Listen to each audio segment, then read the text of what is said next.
رسول اللہ صلی اللہ علیہ وسلم نے فرمایا کہ جو شخص مجھ پر جھوٹ باندھے گا وہ اپنا ٹھکانہ جہنم بنا لے۔ صحیح بخاری حدیث نمبر 107۔ نبی اکرم صلی اللہ علیہ وسلم نے فرمایا کہ جو شخص مجھ پر جان بوجھ کر جھوٹ باندھے تو وہ اپنا ٹھکانہ جہنم میں بنا لے۔ صحیح بخاری حدیث نمبر 108۔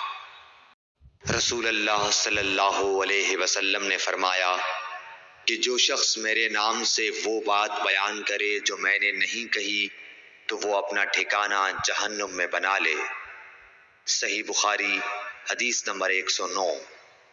آپ صلی اللہ علیہ وسلم کا فرمان ہے کہ اپنی اولاد کا میرے نام کے اوپر نام رکھو مگر میری کنیت اختیار نہ کرو، اور جس شخص نے مجھے خواب میں دیکھا تو بلا شبہ اس نے مجھے دیکھا، کیونکہ شیطان میری صورت میں نہیں آ سکتا، اور جو شخص مجھ پر جان بوجھ کر جھوٹ بولے وہ دوزخ میں اپنا ٹھکانہ تلاش کرے۔